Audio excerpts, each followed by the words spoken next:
Bonjour à tous. Est-ce que vous m'entendez bien? Oui, Super, merci beaucoup, Maude. Donc, bonjour, bienvenue à cette croquette scientifique du 12 mars organisée par l'Institut de soins palliatifs et de fin de vie Michel Sarrazin, Université Laval. Donc, je me présente, je m'appelle Hélène Tautte, je suis une collaboratrice de l'Institut et je serai votre animatrice pour cette croquette. Donc, ce midi, nous avons la chance et le plaisir d'échanger avec trois experts au niveau de trois articles scientifiques portant sur les approches thérapeutiques dans le domaine des soins palliatifs et de fin de vie. Donc, nos trois invités sont les suivants. Nous avons Dr Patrick Archambault, qui est médecin urgentologue et intensiviste à l'Hôtel-Dieu de Lévis, professeur titulaire au département de médecine familiale, médecine d'urgence et au département d'anesthésie et de soins intensifs de l'Université Laval, ainsi que chercheur clinicien chevronné au FRQS ainsi qu'au VITAM. Nous avons aussi M. Louis-Philippe Grenier, pharmacien et professeur de clinique à l'Université Laval, et finalement M. Laurent Béchard, qui est aussi pharmacien et professeur assistant à la Faculté des sciences infirmières de l'Université Laval, et également pharmacien en établissement de santé à l'Institut universitaire de santé mentale de Québec et candidat au PhD en sciences pharmaceutiques. Donc, avant de débuter la séance, on aimerait vous rappeler quelques informations pertinentes. Donc, veuillez noter que les séances sont enregistrées et seront disponibles sur nos chaînes YouTube ainsi que celle de Pallium Canada. Chacune des présentations de nos experts invités sera suivie d'une courte période d'échange et de questions. Donc, on va vous inviter à utiliser soit le clavardage ou la fonction questions-réponses pour y inscrire vos questions. Elles seront adressées au fur et à mesure à la suite de chacune des présentations des articles scientifiques. Aussi, on vous rappelle que les sessions font partie du projet ECHO par Pallium Canada. Donc, le projet ECHO est une initiative nationale de 5 ans qui vise à cultiver les communautés de pratique et à établir un développement professionnel continu.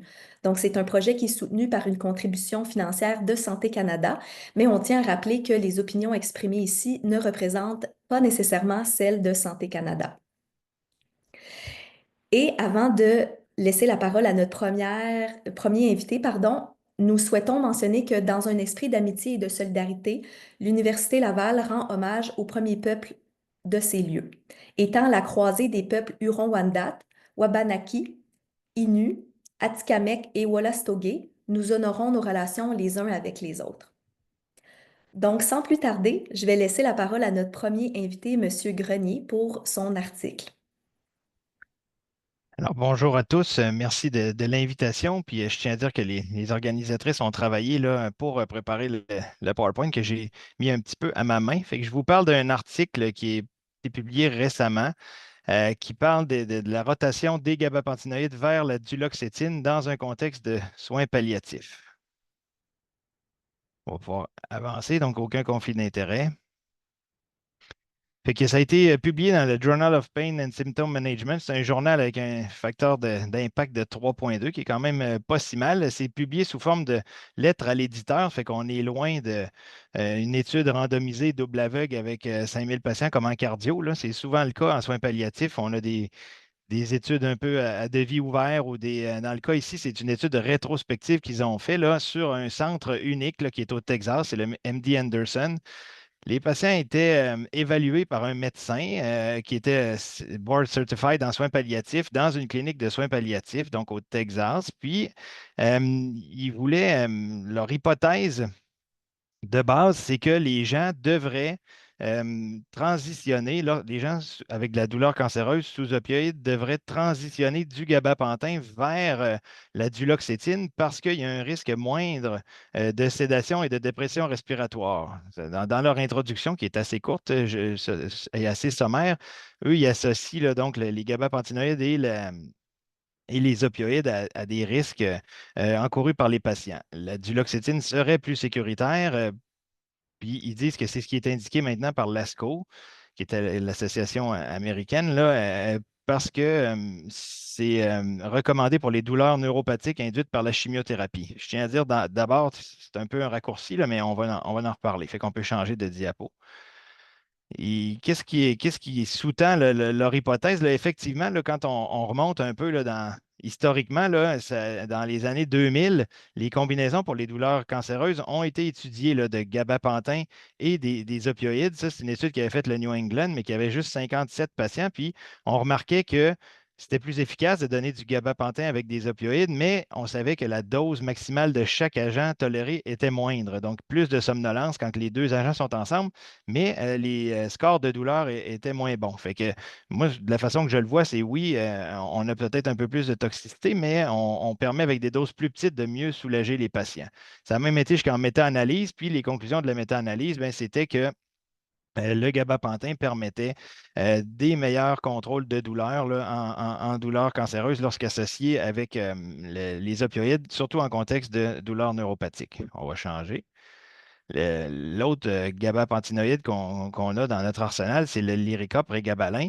Lui aussi a eu des études randomisées suffisamment là, pour qu'il fasse des méta-analyses. Puis, les données sont un petit peu moins solides, mais il y a effectivement plus de toxicité, mais la combinaison avec les opioïdes en douleur neuropathique permet de diminuer la douleur. Si on change de diapo, j'ai essayé de faire le même travail avec la duloxétine, puis je vous dirais bien franchement que eux, ils rapportent leurs références pour dire que la duloxétine, c'est meilleur. En fait, c'est des études sur la neuropathie diabétique, là. Les études en cancer avec les opioïdes, la duloxétine, sont pas très nombreuses. Fait que leur hypothèse de base est peut-être un petit peu, je dirais pas tirée par les cheveux, mais disons qu'ils sont très confiants sur la duloxétine, alors qu'on a un bon background quand même avec les gabapentinoïdes. Fait qu'on va pouvoir continuer. Donc, leur objectif, c'est de déterminer, avec la prémisse de base que je vous ai parlé, quelle proportion de patients changeaient de gabapentinoïdes vers la duloxétine sur une période de 3 mois. Euh, suivant leur première consultation au MD Anderson. Fait qu'ils ont regardé 2240 dossiers. Ils ont vu que lors de la consultation initiale, il y en avait 392 qui recevaient des gabapentinoïdes et des opioïdes. Fait que ça, c'est 18 de leur cohorte. Et puis, ils ont pris un échantillon aléatoire de 96 patients pour l'analyser dans leur étude. Donc, c'est comme s'ils avaient inclus une proportion des dossiers. Ils n'expliquent pas pourquoi ils ont pris juste 96, pourquoi ils n'ont pas pris les 392. Moi, j'estime que c'est parce que c'est une question de main-d'œuvre et d'ampleur de projet, là. Puis, ils ont collecté les données démographiques, le diagnostic de cancer, les doses de gabapentinoïdes puis de duloxétine. Puis, ils ont regardé aussi ce qui nous permet d'évaluer la qualité de vie, là, l'échelle d'Edmonton, là, et puis les effets secondaires. Fait que le résultat, c'est que seulement 35 des patients faisaient l'objet d'un changement vers, donc d'une transition de gabapentinoïde vers la duloxétine. Donc, il y avait 3 visites, là, donc autant 0, autant 1 mois, puis autant 3 mois. Puis dans leur étude, ben, il y avait un patient sur 3 qui avait changé.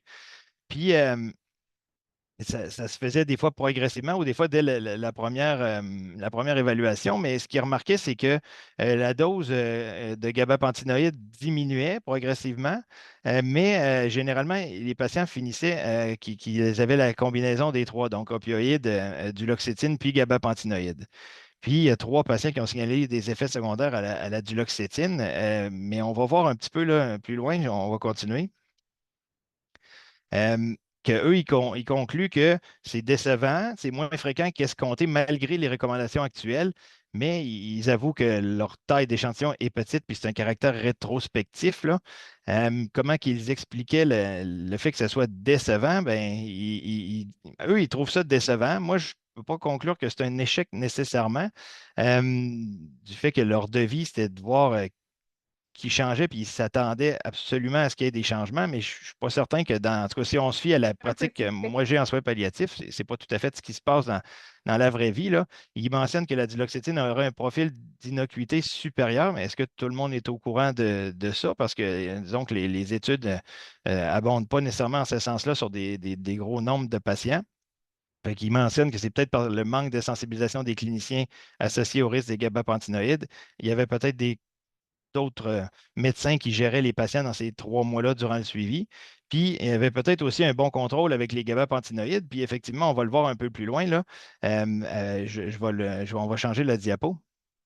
Euh, Quand on regarde là, un peu leur tableau qui nous montre, là, bon, d'abord, c'est des patients qui avaient principalement du gabapentin. 88% c'était du gabapentin, puis seulement 12% c'était le prégabalin. Il y a un patient qui avait les deux, là. Ça, c'était un peu plus inhabituel. Puis quand on regarde sur leur 80, sur leur 96 patients, ben, il y en avait deux qui avaient de la sédation, puis deux qui étaient étourdis ou fatigués. Fait que je vous dirais que mon point de vue là-dessus, c'est qu'il tolérait bien le gabapentin. Fait que je ne sais pas c'est d'où que venait le besoin absolument de changer. Puis on remarque là, qu'au début, ils ont une dose équivalente de gabapentinoïdes de 900, donc l'équivalent de 300 de TID, là. Puis à la fin de l'étude, ben, ils sont à 600. Donc en moyenne, tu sais, les gens sont encore sur les deux. Puis la duloxétine, ben, à la visite, après un mois, en moyenne, la dose médiane, c'était 20. Puis attendez, ici, c'était 40, puis après ça, il était rendu à 60 de dose médiane pour la troisième visite pour ceux qui avaient fait la transition. La population qu'ils ont, des fois, c'est le fun de pouvoir se comparer un peu. Il y avait des équivalents morphine orale de 20 mg à la première visite, et puis ça a été rendu à 35 à la troisième visite. Ce n'est pas des doses massives. Des fois, on voit aux États-Unis qu'ils donnent des doses pas mal plus importantes d'opioïdes, là. Mais là, puis au niveau de la qualité de vie, ben, c'était relativement similaire, 39 sur l'échelle d'Edmonton. Là, si j'ai regardé un peu cette échelle-là, qui est une échelle de qualité de vie, que si on score à 100, donc 10 sur 10 dans tous les symptômes, là, les 10 symptômes adressés, ben, la qualité de vie est pourrie. Là. Tandis qu'à zéro, ben, ils n'ont presque pas de symptômes. Fait que sur les 3 mois, il y avait une qualité de vie qui se maintenait quand même relativement. On va pouvoir changer.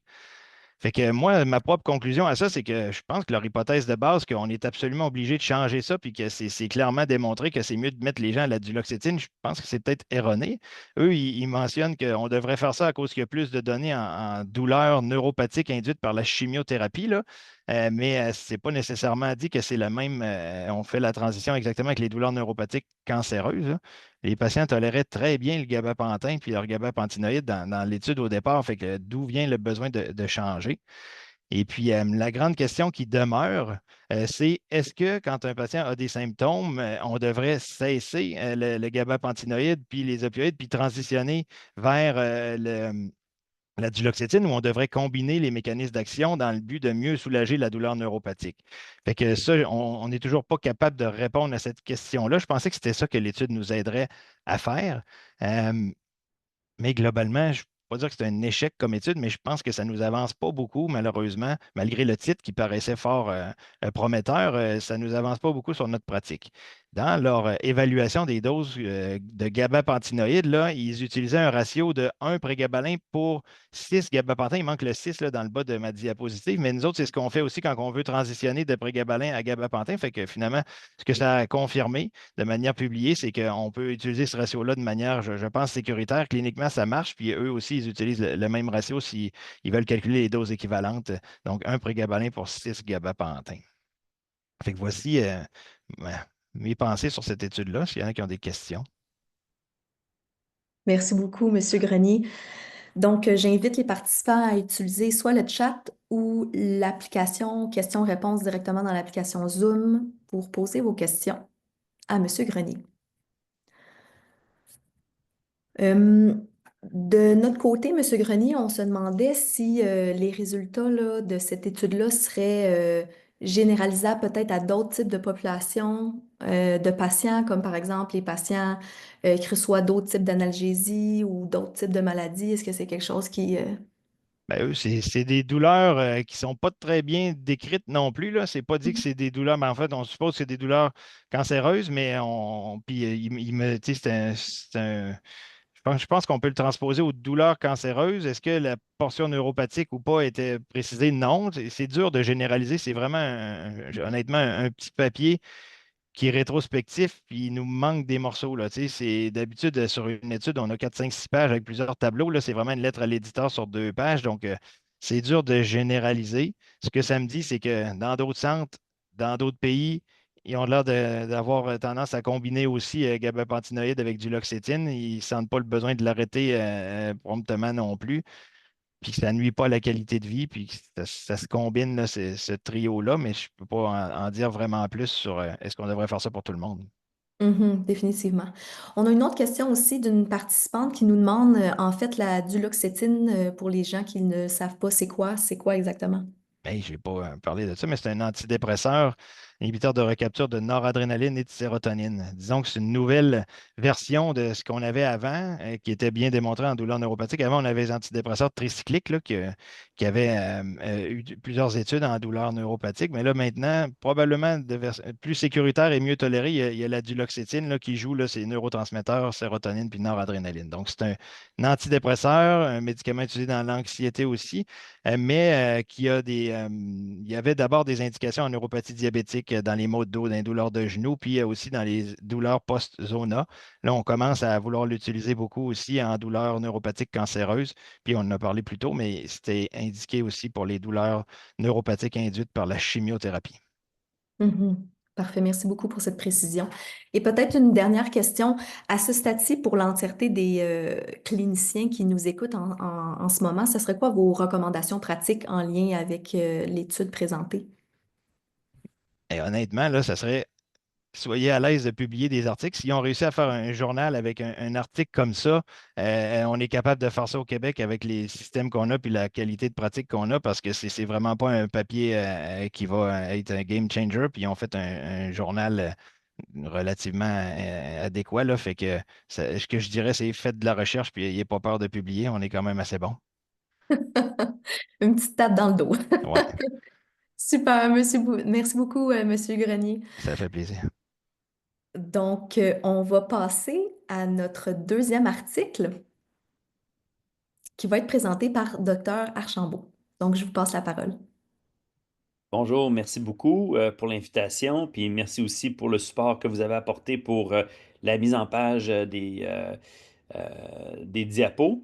Donc, je vais vous présenter en fait une étude que j'ai réalisée avec mon équipe de recherche euh, et une étudiante qui est Ariane Plaisance sur l'exploration de l'impact d'un outil d'aide à la décision partagée et d'une formation sur la prise de décision partagée sur les discussions d'objectifs de soins avec les personnes âgées aux soins intensifs. On peut changer de diapo.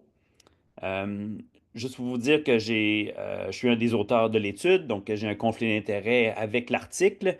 Euh, j'ai pas de conflit d'intérêt financier. J'ai été également, en fait, titulaire d'un financement du Réseau canadien des soins aux personnes fragilisées pour l'étude que je vais vous présenter. L'article, juste pour votre intérêt, est disponible dans une plateforme de prépublication sur medRxiv. Euh, il est soumis actuellement et est en train d'être révisé par le journal qui s'appelle The Patient. Et on espère être capable de le faire publier dans ce journal-là. Donc, le contexte clinique de l'étude, c'est que les patients âgés fragilisés reçoivent souvent des traitements de maintien des fonctions vitales agressifs qu'ils préféraient ne pas recevoir. En fait, 70% des patients âgés préfèrent des soins de fin de vie moins agressifs. Et malgré ça, il y a 35% des personnes âgées qui décèdent à l'hôpital, parmi lesquelles 49% sont en train de recevoir des traitements agressifs de maintien des fonctions vitales. Et malheureusement, les médecins, on ne recueille pas assez adéquatement les valeurs et les préférences des patients. Il y aurait dans une étude qui a démontré que 30% des prescriptions médicales d'objectifs de soins ne sont pas cohérentes avec les préférences des patients. Il y a aussi beaucoup d'obstacles qui existent à la collecte des valeurs et des objectifs des patients. Et malheureusement, on attend souvent trop tard, à la toute dernière minute, lorsque les patients sont déjà en défaillance organique pour identifier les objectifs de soins. Prochaine diapo. Il existe des recommandations dans le domaine des soins intensifs par the American Thoracic Society pour encourager le recours à la prise de décision partagée pour engager les patients et leurs familles dans les discussions d'objectifs de soins. Il y a aussi l'organisation Choosing Wisely qui nous recommande de ne pas commencer des traitements de support à la vie, euh, à part que si c'est cohérent avec les valeurs et les préférences des patients. C'est un peu évident comme recommandation, mais c'est important de le dire parce qu'on voit sur le terrain que ce n'est pas toujours le cas. On peut aller à la prochaine diapo.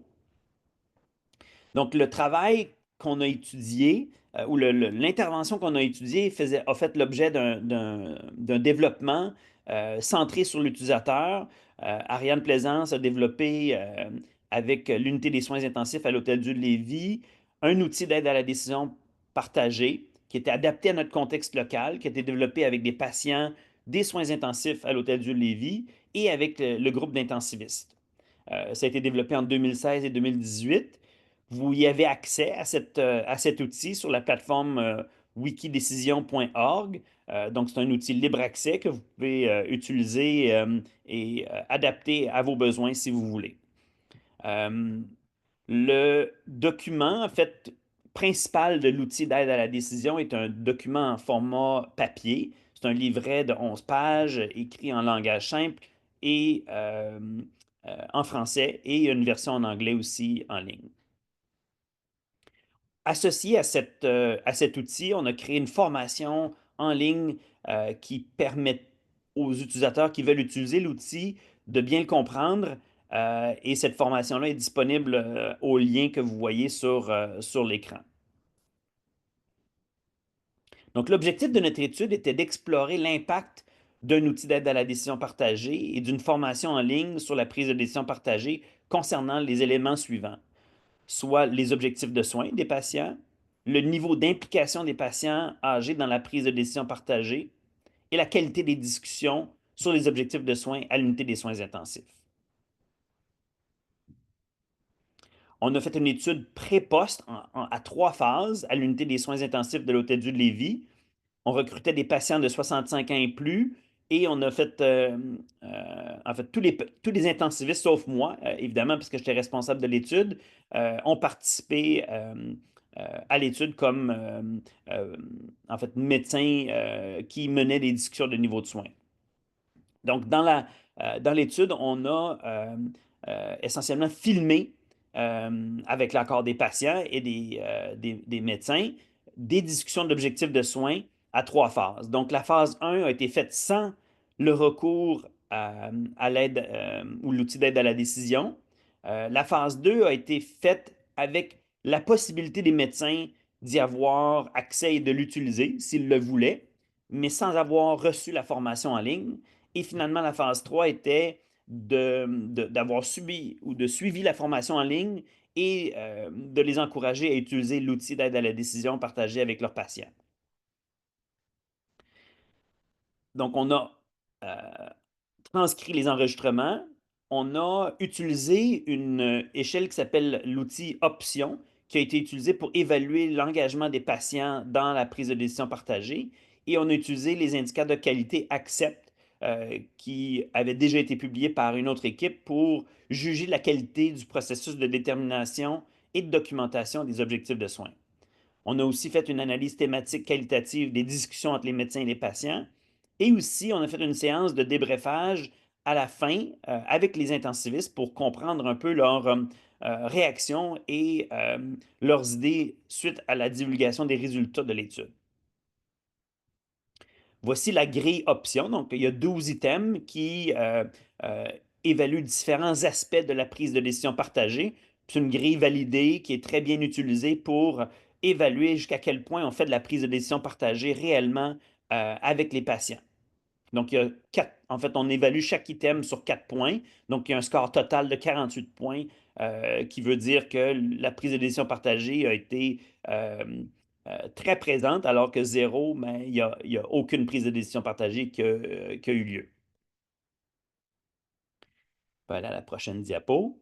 Donc, voici un peu le flot des patients dans l'étude. Ce que j'attirais votre attention sur le fait qu'on a évalué 359 patients qui étaient éligibles à participer à l'étude, mais malheureusement, il y a quand même une très grande proportion de patients qui n'ont pas été inclus ou qui ont été jugés non éligibles par les médecins eux-mêmes pour plusieurs raisons. Mais la principale était que d'autres médecins avaient déjà déterminé l'objectif de soins avec les patients avant d'arriver aux soins intensifs. En bout de ligne, on a pu recruter 21 participants dans notre étude, mais c'est un résultat intéressant pour lequel je vais revenir dans la discussion. Les caractéristiques de la population démontrent qu'on avait surtout des hommes. 71% des participants étaient des hommes. L'âge moyen de 76 ans. Ils parlaient principalement le français avec un bac, en fait, une religion et de foi chrétienne, avec un niveau de scolarité quand même à 57% qui n'avaient pas complété l'école secondaire. Euh, on peut passer à la prochaine diapo en guise de souci de temps là, qui avance. Donc, voici les résultats qui pourraient vous intéresser, là, qui démontrent en fait que si on regarde le score total en bas euh, du tableau, on peut voir que les scores d'options qui mesurent le niveau d'engagement de prise de décision partagée étaient plutôt faibles à 12 sur 48 dans la phase 1, mais que d'une phase à l'autre, il y a peu d'augmentation, puis même potentiellement une baisse. On n'a pas fait de test statistique étant donné les petits nombres, puis le caractère peut-être plus descriptif de notre étude. Mais on peut voir qu'on n'a pas eu une augmentation escomptée de l'engagement des patients dans une prise de décision partagée. Puis l'autre grande constatation qu'on a dû réaliser, c'est que notre outil d'aide à la décision partagée n'a pas été utilisé dans aucune des discussions filmées, ce qui est quand même surprenant, euh, malgré tout le travail qu'on avait fait pour le développer avec les professionnels. On peut voir que ce qui est intéressant de noter, si on vient juste à la diapo avant, excusez, ouais. Non, excusez, ouais, c'est ça. Donc, les cliniciens ne,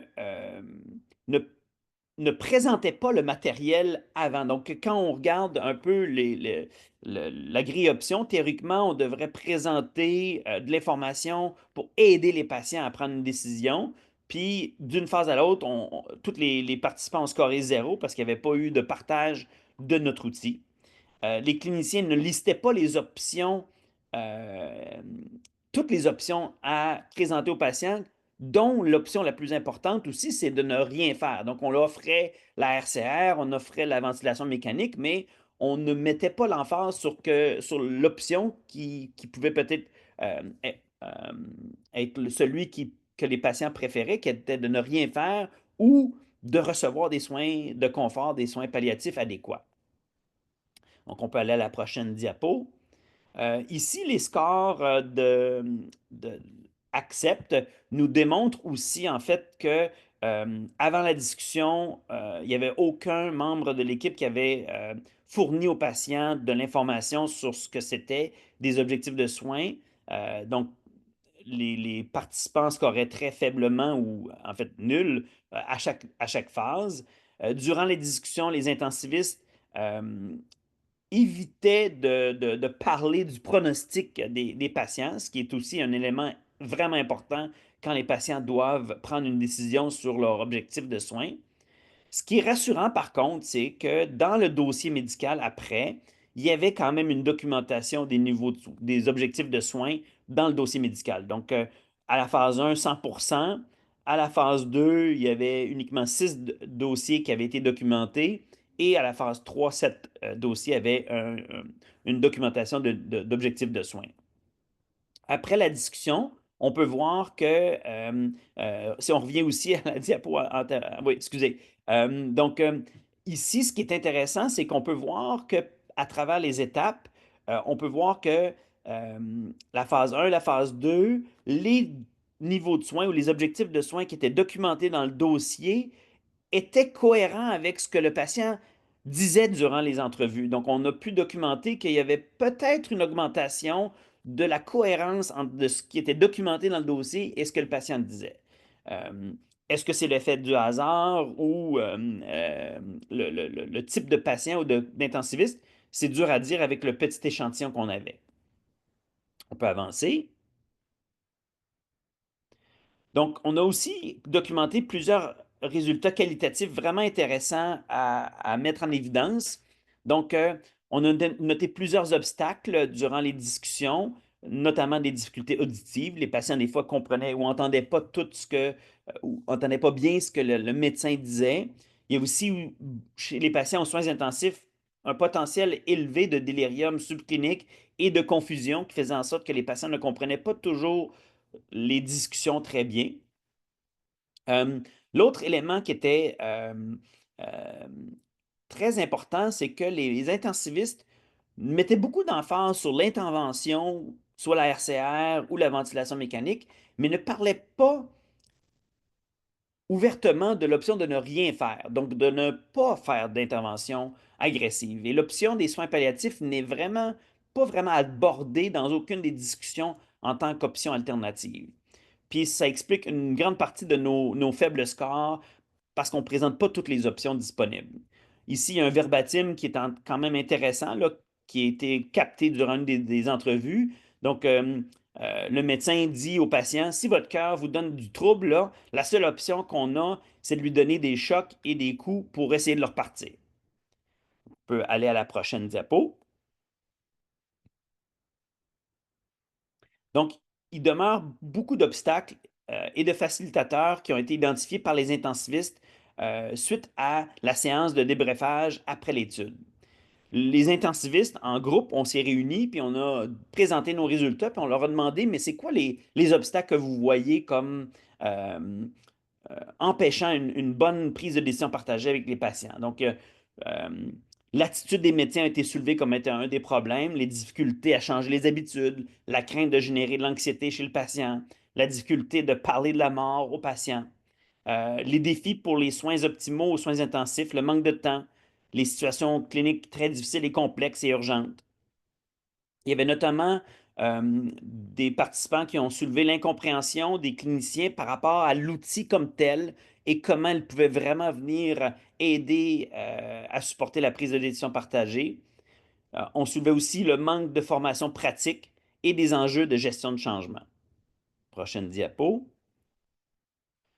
Les principaux facilitateurs qui ont été soulevés par l'équipe, c'était les médecins engagés adopter une approche centrée sur le patient, un outil d'aide à la décision encore plus clair et plus accessible, de faire de l'éducation aux patients de façon plus précoce, plus fréquente et de meilleure qualité, avant même l'entrée aux soins intensifs, donc idéalement en première ligne. Finalement, la formation de tous les professionnels de la santé et le développement d'une approche interprofessionnelle à la prise de décision partagée aux soins intensifs serait vu comme étant un facilitateur qui pourrait mettre en place un meilleur environnement pour discuter de niveau de soins et d'objectifs de soins avec les patients. D'avoir accès à plus d'outils fondés sur les données probantes, une plus grande inclusion des familles dans les discussions et une attitude positive et réceptive des patients face à la prise de décision partagée. Finalement, en résumé, en fait, sur les 359 patients admissibles, il y en avait seulement 21. Il existe encore, selon moi, beaucoup trop de raisons évoquées pour ne pas réévaluer les objectifs de soins. Donc, on évite pour trouver des raisons pour ne pas en parler. Euh, donc, il y a encore beaucoup de barrières à révisiter, réévaluer, puis d'avoir une discussion en continu avec les patients malgré la formation en ligne et l'outil d'aide à la décision partagée, n'a jamais été utilisé lors des rencontres enregistrées. Il y a plusieurs barrières qu'on a soulevées qui existent encore, sur lesquelles on doit travailler encore. Ce qui est intéressant, par contre, c'est que le processus et notre étude semblent peut-être avoir changé la qualité des discussions, puis que la cohérence des objectifs documentés dans le dossier était plus cohérent avec ceux qui étaient exprimés par les patients durant les rencontres. Prochaine diapo. Donc, l'absence d'utilisation d'aide à la décision et l'absence d'augmentation de l'implication des patients, malgré la formation, soulève quand même plusieurs questions. Euh, il y a encore beaucoup de choses à explorer pour comprendre pourquoi on n'offre pas adéquatement toutes les options ou l'option des soins palliatifs aux patients rendus aux soins intensifs. C'est probablement un peu le mindset ou le biais cognitif des médecins qui sont là pour et formés pour sauver la vie des patients, mais on oublie que la qualité de vie puis le soulagement de la souffrance est vraiment très importante. Euh, donc, notre étude a permis de cibler certaines pistes d'amélioration, comme potentiellement une plus grande implication interprofessionnelle et la mise en place d'un environnement plus favorable à la discussion de prise de décision partagée. Donc, en conclusion, on démontre que l'outil d'aide à la décision partagée et la formation en ligne n'ont pas eu l'impact escompté. Il reste des obstacles communicationnels importants sur lesquels on doit travailler et ça soulève quand même un environnement complexe pour mettre en œuvre la prise de décision partagée aux soins intensifs. Donc, merci beaucoup pour votre attention, puis je suis prêt à prendre vos questions. Peut-être une petite réflexion avant, en effet, sur ma pratique. Essentiellement, je trouve que depuis la pandémie, personnellement, j'ai comme l'impression que euh, l'environnement change. C'est-à-dire que j'ai l'impression qu'il y a de plus en plus de discussions d'objectifs de soins qui sont faites avant que les patients arrivent aux soins. Je pense que la pandémie a eu peut-être un effet sensibilisant à la population et aux médecins, entre autres. Mais il arrive encore trop souvent des patients qui arrivent, qui n'ont jamais eu la discussion. Donc, il y a encore beaucoup de travail à faire. Puis le fait que la population change en Chaudière-Appalaches, puis je pense au Québec en général, la diversité culturelle et religieuse qui s'en vient avec l'immigration fait en sorte que on va avoir des enjeux différents à adresser dans le futur. Voilà. Merci beaucoup. Merci beaucoup, docteur Archambault. Et d'ailleurs, définitivement que c'est un sujet d'actualité, d'autant plus après la pandémie. D'ailleurs, pour les participants qui écoutent la croquette scientifique d'aujourd'hui, on vous rappelle, le 15 avril prochain, on a une activité justement par docteur Wallet qui va faire du pouce sur la présentation et l'article de docteur Archambault qui va parler dans le fond des objectifs de soins dans un contexte de soins critiques, particulièrement au niveau de l'urgence. Donc, si jamais c'est un sujet qui vous intéresse, on vous encourage à aller vous inscrire directement sur le site de l'Institut. Donc, durant votre présentation, Dr Archambault, nous avons reçu plusieurs questions. Donc, la première question d'un participant, c'était au début de votre présentation, vous avez mentionné que vous avez travaillé sur une formation en ligne. Donc, le participant se demandait à qui s'adressait cette formation-là. Est-ce que c'était aux patients ou au personnel?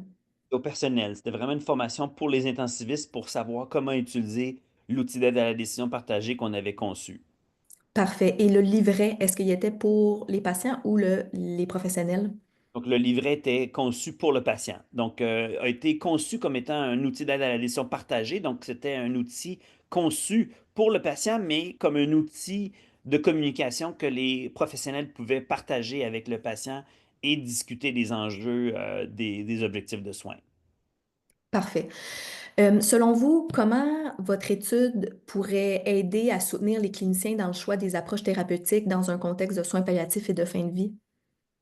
Ben, je pense que l'étude démontre que on a besoin, comme médecin de soins critiques, à être mieux formé en soins palliatifs, puis d'avoir une approche palliative pour certaines parties de notre clientèle serait une grande, je pense, un grand progrès. Parce qu'on est d'après moi, on a un biais cognitif comme intensiviste, comme urgentologue, et avec le vieillissement de la population, il faut absolument, je pense, revoir un peu comment on présente certaines options ou pas aux patients, parce qu'il y a un réel danger, d'après moi, de faire de l'acharnement et de faire souffrir nos patients, malheureusement, quand il y a toujours des petites lueurs d'espoir, mais la majorité des patients, malheureusement, vont rester avec des séquelles très lourdes de leur séjour aux soins intensifs, surtout lorsqu'ils sont intubés et ventilés mécaniquement. Mhm, définitivement. Je pense que c'est quelque chose qui est parfois oublié. Et notre dernière question, parce que je vois le temps filer. Donc, vous avez mentionné dans vos facilitateurs, suite à votre rencontre de débriefage avec les médecins, l'implication des proches dans la prise de décision. Donc, est-ce qu'on comprend que dans votre étude, les proches étaient plus ou moins impliqués? Les proches étaient invités s'ils étaient présents et voulaient assister à la discussion et prendre part à la discussion. Il n'y avait pas aucune limitation. On faisait la discussion avec les proches et le patient si les proches étaient là. Mais la grande majorité des discussions ont été faites sans les proches aidants disponibles. Puis c'est une des constatations qu'on fait que probablement que avoir une approche plus systématique de vraiment engager les proches dans cette discussion-là va aider les patients qui ont quand les patients arrivent aux soins intensifs, il y a de la confusion, il y a un peu de délirium. Donc, c'est une population très difficile des fois à avoir des discussions de fond et d'avoir la famille proche est importante, mais c'est encore plus important que les patients aient eu cette discussion-là avec leurs proches avant pour que les proches puissent réellement guider Mhm. la prise de décision. Donc, c'est pour ça qu'il faut amener en amont cette discussion-là, puis que la discussion d'objectifs de soins soit quelque chose qui est amorcé par les médecins de famille, par les infirmières praticiennes, par les infirmières, par les équipes interprofessionnelles euh, en amont. C'est peut-être un autre message que je dirais, c'est que je pense que de pouvoir élargir la responsabilité d'avoir cette discussion-là, que ça ne retombe pas uniquement sur les épaules des équipes médicales, mais que ça soit vraiment interprofessionnel, serait probablement quelque chose d'utile. Ceci étant dit, plus complexe pour que le message et la communication soient uniformes à travers l'équipe. Mhm. Oui, c'est toujours un défi, la communication, définitivement. Oui. Et merci beaucoup, Docteur Archambault, pour la présentation de votre article, fort intéressant. Donc, on va passer au troisième article. Ça va être Monsieur Béchard qui va nous le présenter. Donc, je vous cède la parole. Donc, merci beaucoup. Merci de me recevoir. Puis, je vais féliciter aussi mes collègues pour les belles présentations qui ont été avant moi. Donc, pour finir, je vous présente un article quali, je ne veux pas dire plus simple, mais qui suscite la réflexion, comme intéressant, sur les prescriptions d'antipsychotiques et de benzo en fin de vie. Prochaine diapositive. Aucun conflit d'intérêt. Donc, les objectifs de l'étude, c'était d'explorer un peu qu'est-ce qui influence les prescriptions des cliniciens en soins palliatifs concernant spécifiquement les benzodiazépines et les antipsychotiques pour gérer les symptômes comportementaux en fin de vie. Et dans le fond, on s'intéressait seulement aux facteurs extra-cliniques, donc au-delà des caractéristiques cliniques des patients. On voulait un peu chercher à comprendre, mais pourquoi est-ce qu'il y a autant de variabilité dans les taux de prescription de benzo et d'antipsychotiques? Donc, c'est une étude qualitative. On a fait des entrevues semi-structurées auprès de 22 médecins, une infirmière praticienne spécialisée qui œuvraient en soins palliatifs aux États-Unis. Les médecins étaient surtout des médecins de famille. Il y avait quelques internistes et je pense qu'il y avait quelques aussi hémato-oncologues. Donc, c'est la majorité de la population des médecins. Les entrevues ont été transcrites intégralement. On a tout noté ce que les gens ont dit.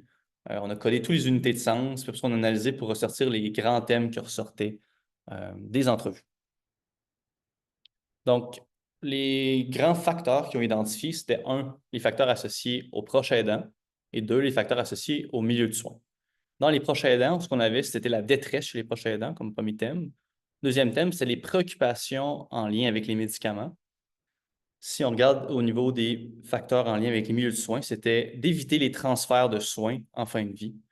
Et les facteurs en lien avec les nursing homes, je dirais maisons des aînés, par exemple. Prochaine diapo. Donc ici, j'ai ressorti les entrevues, des citations qui appuyaient un peu chaque thème. Donc, je vais y aller lentement. Je vous laisse un peu le temps de lire les citations.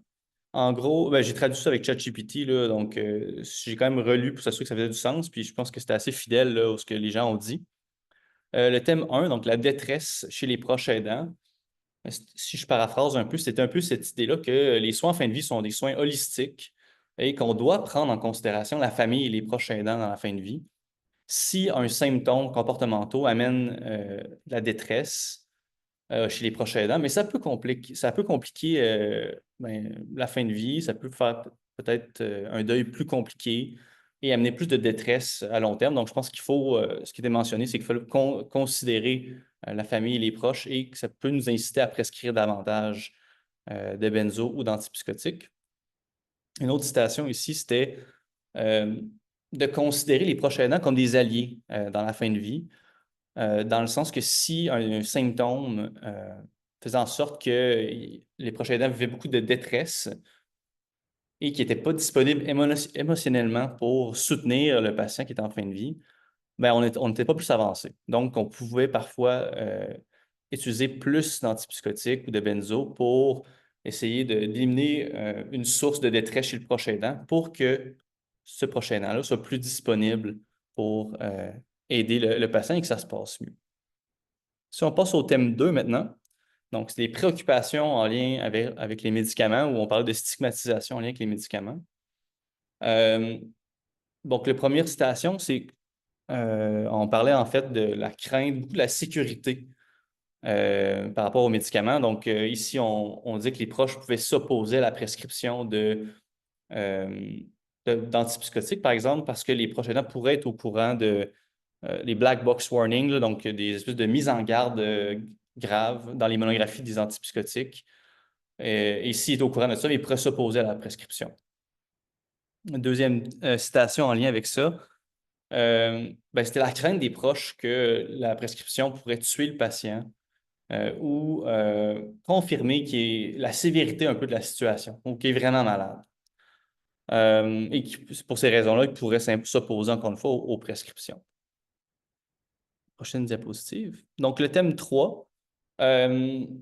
Ici, c'était beaucoup en lien avec en fait, un transfert quand on est en fin de vie, soit vers l'hôpital ou un CHSLD, c'est dramatique, d'autant plus que si la personne elle vivait depuis très longtemps dans son milieu, ça peut vraiment détériorer la situation. C'est un grand stress, autant pour les proches aidants que pour le patient. Donc, c'est quelqu'un qui mentionnait que les familles, des fois, étaient très désespérées et si un comportement menaçait un peu sa place dans un milieu de vie, dans sa fin de vie, on pouvait prescrire peut-être plus d'antipsychotiques ou de benzodiazépines pour essayer de calmer ce comportement-là et peut-être éviter un transfert. Dans le même ordre d'idée, si une personne vit à domicile et il y a un proche aidant qui est très fatigué et qui est sur le bord de dire je pense que je devrais le transférer en CHSLD ou à l'hôpital, je ne suis plus capable, on pourrait peut-être, encore une fois, utiliser des antipsychotiques ou des benzodiazépines pour essayer de rendre la vie plus facile au proche aidant. Bon, les deux derniers points, c'est des choses je dirais que c'est des citations qui sont un peu plus loin de la pratique au Québec. Le premier point, je pense que ça doit exister, là, donc ici, on parlait comment est-ce que si on manque de personnel ou on a peut-être une difficulté dans la formation auprès du personnel, ça pourrait nous influencer à prescrire davantage de benzodiazépines ou d'antipsychotiques pour pallier à ce problème-là de personnel. Mais bon, c'est sûr que c'est un peu controversé, là. C'est pas quelque chose qu'on devrait faire, c'est certain. Dans un monde idéal, on devrait avoir le personnel, puis on devrait avoir la formation. Puis il faut trouver des façons d'adapter nos prescriptions, mais peut-être pas d'en prescrire davantage. Parce que sinon, à un moment donné, il n'y a pas de limite à cette façon de penser-là. Et on va se retrouver à avoir des milieux de soins qui ont énormément de médicaments qui sont peut-être pas centrés sur le patient, en fait, là.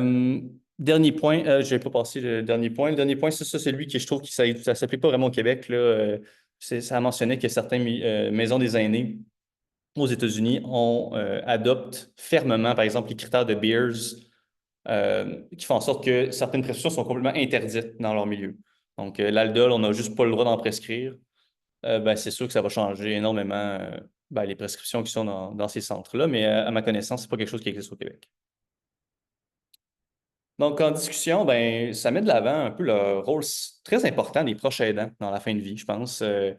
Autant que leurs détresses peuvent influencer grandement, je pense, les prescriptions, mais aussi que leurs préoccupations d'eux ou des patients envers les médicaments peuvent aussi influencer beaucoup les médicaments. Excusez-moi, les prescriptions. Puis finalement, qu'on doit que les transferts causent beaucoup de détresse, puis ça peut aussi influencer nos prescriptions. En conclusion de l'article, en fait, c'est de soutenir les proches aidants dans la fin de vie. Donc, leur expliquer un peu qu'est-ce qui va se passer, qu'est-ce qui les attend, qu'est-ce qui est prévisible. Les informer aussi, faire la psychoéducation sur les prescriptions. Je n'ai pas parlé, là, mais en fait, c'est sûr que je pense que les plus grandes craintes au Québec, j'ai l'impression, sont peut-être plus en lien avec les opioïdes, le fentanyl peut-être. À ma connaissance, il y avait eu des articles, une émission enquête sur la crise des benzodiazépines. Bon, moi, à ma connaissance, bon, mon milieu de pratique, c'est pas en soins en soins de fin de vie, là, mais à ma connaissance, je suis pas certain à quel point ça l'a frappé les soins de fin de vie. Ça l'a remis en question la prescription des benzodiazépines. Je pense que c'est quelque chose qui est plus arrivé en première ligne. Mais les opioïdes, par contre, se faire prescrire de la morphine, j'ai l'impression qu'on entend encore quand même cette idée-là que ça peut raccourcir la fin de vie, accélérer le décès, ou le fentanyl qui peut être associé peut-être à être la crise des opioïdes, là, à être un drogué ou quelque chose comme ça. Donc, il faut éduquer vraiment autant la personne en fin de vie que les proches aidants pour avoir je dirais, des prescriptions qui sont vraiment plus centrées sur le patient. Donc, je finirai avec mon lien avec, on peut changer de diapositive, ouais, mon parallèle avec ma pratique clinique. Moi, je suis pharmacien en psychiatrie auprès des jeunes, 18 ans, en début d'évolution de psychose, qui ne sont pas du tout en fin de vie.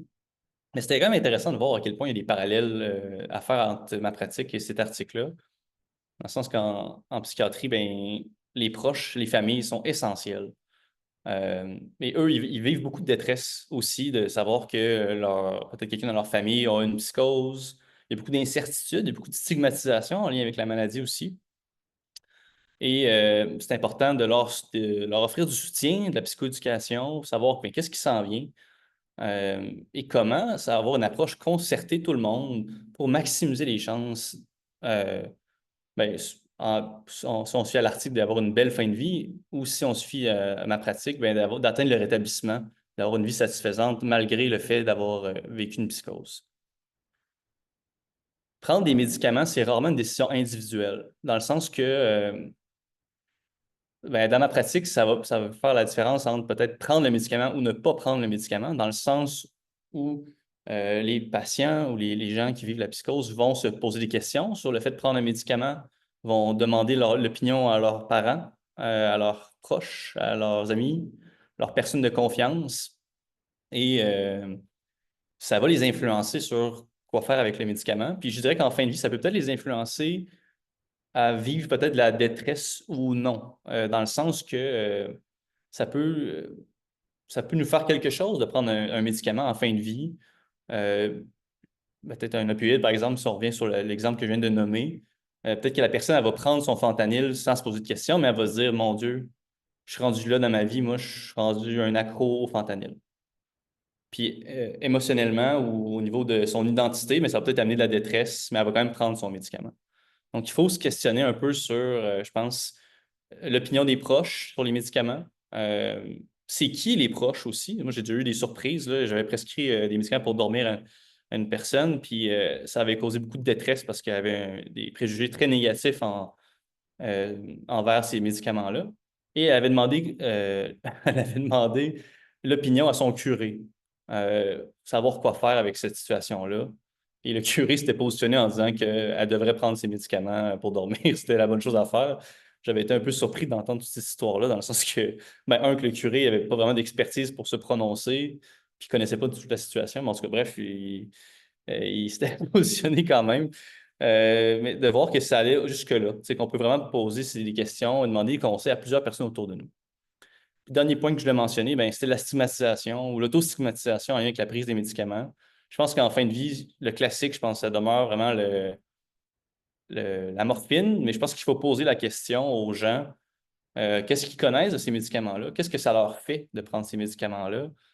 Parce que dans mon domaine, on voit souvent que ça affecte leur identité. Donc, des gens, parfois, les gens vont s'identifier comme un malade. Il n'y a pas si longtemps, il y avait une patiente avec qui j'avais parlé, puis elle disait, bon, moi, prendre des médicaments, c'est comme ma grand-mère qui est décédée, elle prenait un piluvier, 25 pilules, puis elle était malheureuse, puis finalement, elle est décédée, puis elle était malheureuse. Fait que pour moi, prendre un médicament, mais je suis une malade un peu comme ma grand-mère. Fait qu'elle voulait pas le prendre, son médicament, mais c'est compréhensible. Mais il faut un peu parler de ça et discuter de voir ben, qu'est-ce qu'il y a au-delà de cette prise de médicament-là. Voilà. Merci beaucoup pour votre attention. Merci beaucoup, Monsieur Béchard. Effectivement, je pense que ça va être des questions qui vont revenir de plus en plus, surtout avec la diversité culturelle, hein. Quand on mentionne que la prise de médicaments, c'est pas une décision individuelle, dans plusieurs cultures autres que la culture québécoise, on remarque l'implication de la famille de plus en plus présente, puis parfois ça peut être très confrontant pour les intervenants qui interviennent avec ce type de clientèle. Euh, Oui. Vous avez mentionné tout à l'heure justement tout ce qui était en lien avec la stigmatisation là, de la médication là, pour votre article plus au niveau des antipsychotiques et des benzos. Ça serait quoi, par exemple, les stratégies que les prescripteurs ou que les pharmaciens ou que les intervenants pourraient avoir pour justement essayer de surmonter les réticences des patients et de leurs familles par rapport à ça? C'est une très bonne question. Ben, dans mon domaine, ce qu'on fait beaucoup, c'est aussi de normaliser un peu la situation, dans le sens que c'est quelque chose qu'on utilise tu sais, souvent. Je ne sais pas si c'est quelque chose qui est disponible en soins palliatifs, mais en fait, c'est sûr que ça n'existe pas, mais en tout cas, des pères aidants ou des gens qui ont peut-être une famille, je ne sais pas si ça existe, là, parce que nous, on a quand même des gens qui ont vécu, qui sont passés par là, puis sont là pour se donner leur savoir expérientiel. Ça l'aide énormément quand même, parce que c'est des gens qui ont passé par là, puis ils peuvent discuter d'affaires, vraiment de vécu. Puis je pense que ça l'aide beaucoup à dédramatiser un peu, puis à briser ces stigmas-là, ces préjugés-là qu'on a envers les médicaments. Euh, mais tu sais, je pense que la base, là, c'est vraiment de connaître. Il faut savoir que c'est là, ces préjugés-là. Parce que si on ne le sait pas, là, on laisse la détresse aller, puis où on peut. Cliniquement, je pense que ça va moins bien se passer. Donc, il faut au moins le questionner puis savoir que c'est là. Puis après, ben, trouver des solutions comme normaliser ou trouver des gens qui peuvent nous aider à briser ça. Donc, à la base, c'est vraiment de poser les questions possiblement à nos patients, d'avoir le courage d'adresser la situation, puisqu'on sait que c'est un mythe qui est souvent présent chez la Ouais. clientèle qu'on soigne. Super. Écoutez, on n'aura pas plus de temps pour les questions, malheureusement, considérant le temps qui a avancé énormément. Donc, j'aimerais remercier nos trois présentateurs ainsi que tout le monde qui a été présent aujourd'hui à la présentation. Donc, ça a été super intéressant et très riche en informations. Donc, on tient à vous rappeler que les activités de croquettes scientifiques, c'est des activités qui sont accréditées par l'Université Laval. Donc, on vous invite à communiquer avec nous à l'adresse courriel que vous voyez à l'écran pour pouvoir vous prévaloir des unités de formation continue. Donc, vous avez droit à un maximum de 9 heures pour l'année de référence 2024-2025. Donc, n'hésitez pas, si jamais vous en avez besoin pour votre ordre professionnel, de nous écrire à notre adresse courriel générique. Aussi, on voulait vous partager nos prochaines activités. Donc, comme on l'a mentionné pour la présentation de Dr Archambault, notre prochaine présentation, c'est une conférence qui va se tenir le 15 avril. C'est notre première conférence en mode hybride, donc qui va se passer au pavillon Ferdinand Vendry de l'Université Laval, Faculté des sciences infirmières, le 15 avril prochain sur l'heure du midi. Donc, comme thématique, objectif de soins en contexte de soins critiques, qui va être présenté par Dr Wallet, qui est un médecin urgentologue qui exerce à l'hôpital du Haut-Richelieu. Puis notre prochaine croquette scientifique qui va se tenir le 21 mai sur l'aide médicale à mourir. Donc, on a trois experts. Donc, ça, c'est vraiment une belle activité. Donc, on a Marie-Ève Boutillier, qui est éthicienne, professeure agrégée de clinique, qui va être présente. Maryse Carignan comme infirmière et Dr Marie-Claude Lemay, qui est médecin de famille et professeur de clinique. Donc, merci tout le monde encore une fois. C'est toujours un plaisir de vous rencontrer, de partager ces petits moments de connaissance avec vous. Si jamais il y a quoi que ce soit, vous pouvez nous écrire. Merci beaucoup pour votre participation. Merci énormément. Bye bye, bonne journée.